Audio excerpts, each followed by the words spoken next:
guys, today we're starting our Mandala Diaries and I'm really excited. I'm going to start off by showing you a book construction. Now, this is the style journal that we're going to do. This is compliments of my good friend Robin McClendon, who's also over here on Patreon. So if you're not following her, you haven't joined one of her membership platforms, you might want to check her out because she does some fantastic artwork. And she also shows some really interesting book constructions, which she'll show you how to make this book, the Jelly Junkadori, which I have the pleasure of owning one. I'm going to leave a link for her journals if you want to go over and purchase one of hers. Otherwise, I'm going to show you today a tutorial on how to create this style of journal, but we're going to use different materials. But what I like about this journal and why it's going to be perfect for our Mandala Diaries is it has just two elastic bands in the spine, which you can apply two separate signatures in. And what's great about this is all these pages can come out and you can add pages and remove pages as you work. So this is going to be really wonderful for us when we're working on our mandala art, because I'm going to show you techniques on how to basically, surface papers, and then we're going to use the surface papers to draw. So you can just, pull these out and surface your paper, and then once they're dry, we can put them back into our journal and really start doing our mandala drawings. So I've got a long lost feather over here. If you're not interested in creating your own journal, you can, I'm going to leave a link again, like I mentioned, to Robin's website so you can purchase one of these. And if you don't want to purchase or make, you can just simply, I'll also have a link for another style journal that you can use, one that I recommend that you can just purchase. So what I'm going to use today instead of leather is just a piece of painter's canvas. And I like this because it's pliable. It's going to keep all your pages in.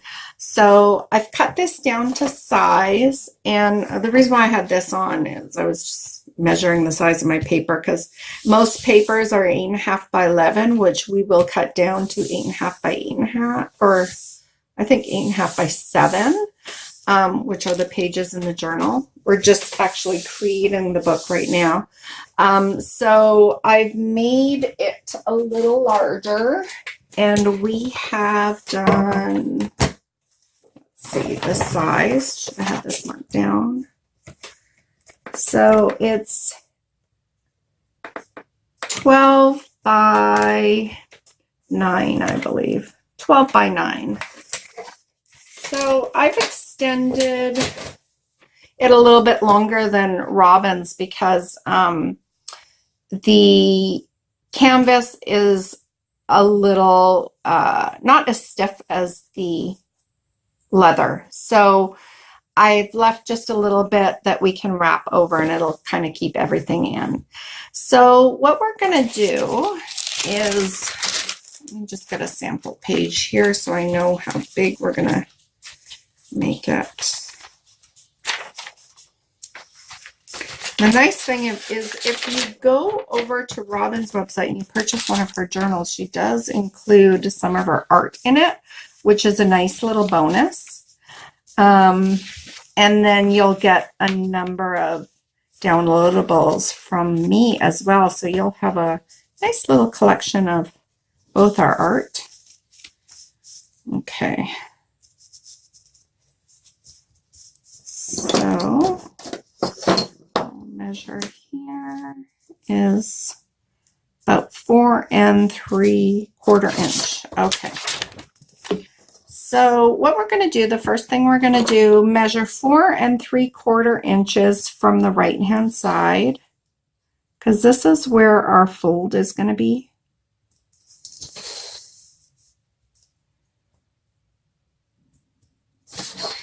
And this was 9 inches long. So at 4.5, we're going to make a mark. And this is the center of our spine. So just make a little cross. This is where we are going to add our elastic cord.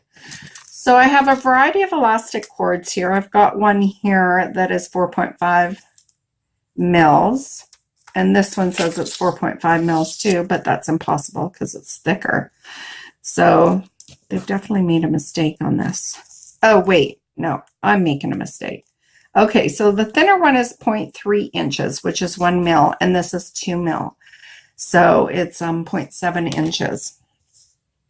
And I think I'm going to use the thicker one. So the first thing we're going to do is we're going to make the elastic band that goes around the journal. So what I like to do is just measure the width of the journal and cut your elastic. Okay, and then we're going to poke a hole right through the canvas, and you're going to have to go right down to the edge. Okay, so what we're going to do is we're going to poke the center of your canvas because we're going to put our elastic cording. Now, this is a plastic needle used for knitting, crocheting, or stitching that I have, and it's an old one that I had. And what I did, because this cording's so fat, if you have an upholstery needle, it would work much better. But I literally just kind of put my scissors in it to split the back, just so I could put the cord in. And then what happens is when you feed it through the fabric, it closes it and you can get it through. So we're just gonna feed it through the center. Oops, that didn't work. Hang on.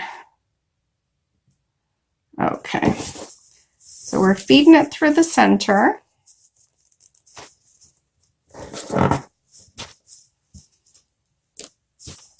And then don't pull it right through, because what you want to do is just double tie a knot.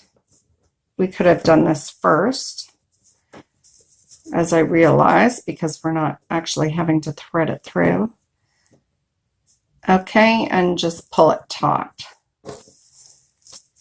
So there's your center cord. This is what's going to go around the journal to hold all your pages. So we'll just let that hang down.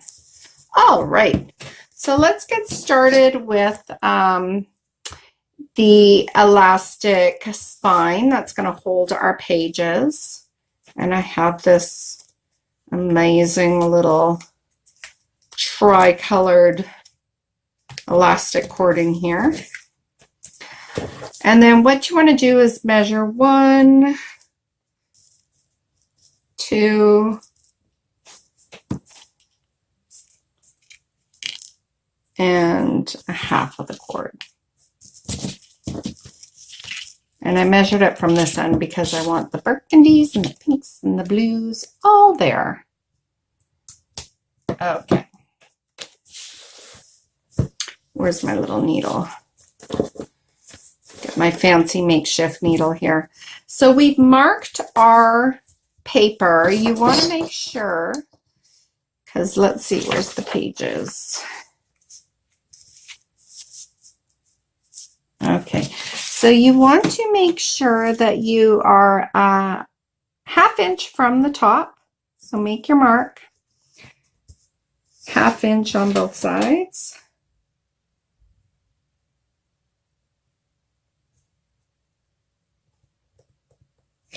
And then you're going to do another hole 1/4 inch down from it.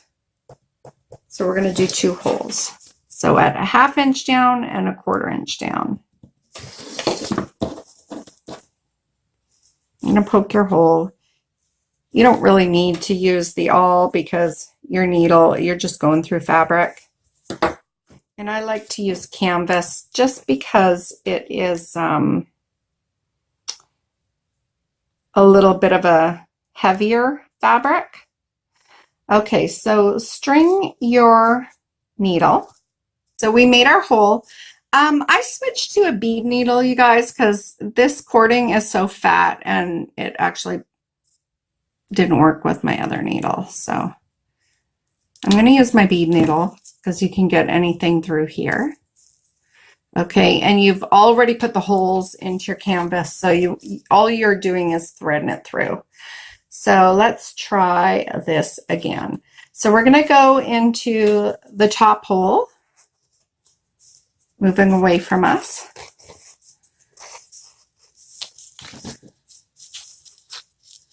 Okay, leave a little bit of the cord, and then you're going to go through the bottom hole.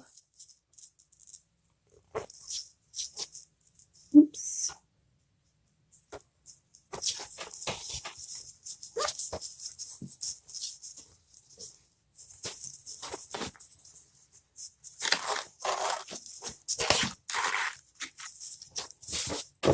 I don't know that I actually made a hole in these ones. I was just threading it through. Make sure you go all the way through the fabric to make the hole big enough. And then you're going to come back down through the first hole, not the one that's closest to the bottom.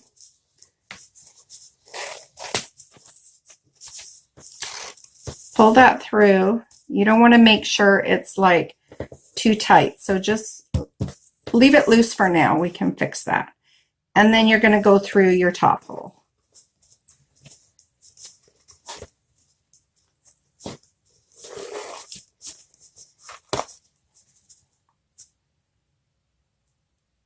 Okay, and then at this point you can take your needle out and adjust a bit.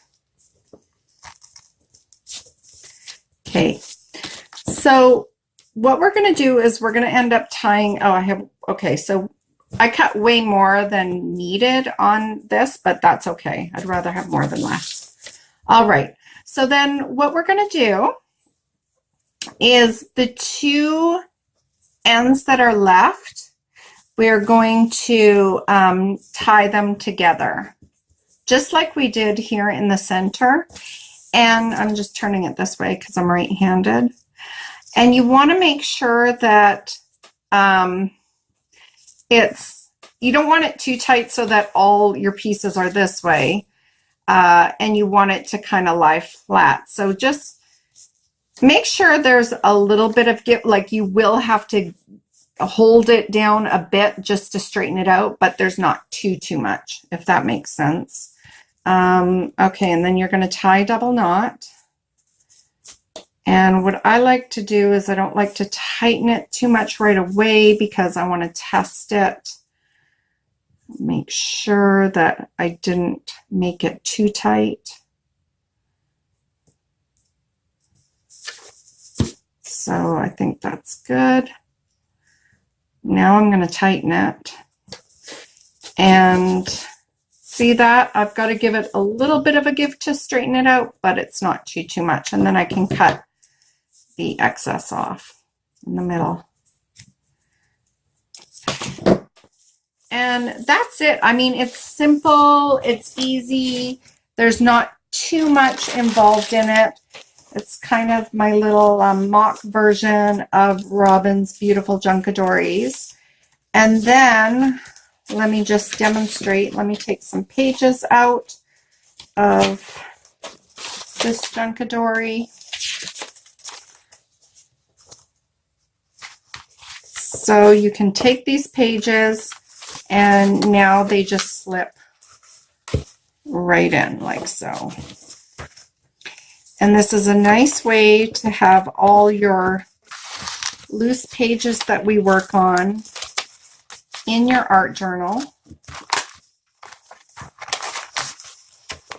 And it keeps them all nice together. Like so. And then you're ready to go. You can wrap it up when you're done, and it acts as a little sleeve. And that's how simple it is. Okay, and you can use any fabric that you want. I just use canvas because I have a lot of it on hand, and then we can start working on it. And if you want to, you know, do some stamping to kind of spruce up your little art journal here that we'll be working on, then you know, you're more than welcome to do that. You can do whatever you want on the top. Maybe you want to wait, and then as we practice doing our mandalas, you can draw a mandala on top. So all the little goodies that I'm going to give you for downloads, you can insert this into your book. What I would suggest to start is maybe getting a piece of cardstock. Cut it down to size, because most of the pages that we're using are, let me just measure, 9 by 8.5. So we're just going to take our 8.5 paper, 8.5 by 11. We're going to cut it down to 9 inches.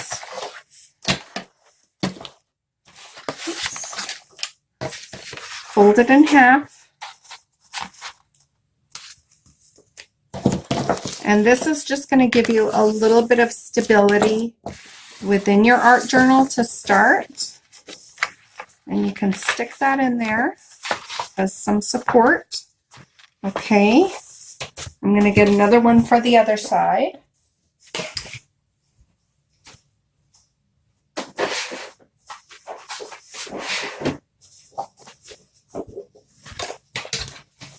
And this is just a cardstock. You can use any cardstock that you have. It's just you want a firmer or heavier pound paper to act as some support within this little journal. So do the same thing, 9 by 8.5.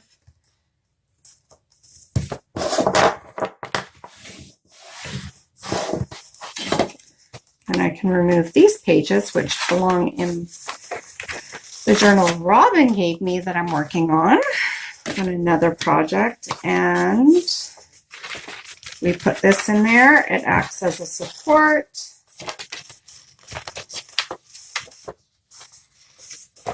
And then you're ready for all your other pages. You can just insert inside. And that's something that you can start collecting and working on right now, is just an array of some papers that you can work on. And I'm going to go through and give you some tutorials on how we can jelly print and paint these pages before we start working in our journal, so you do have some nicely colored pages.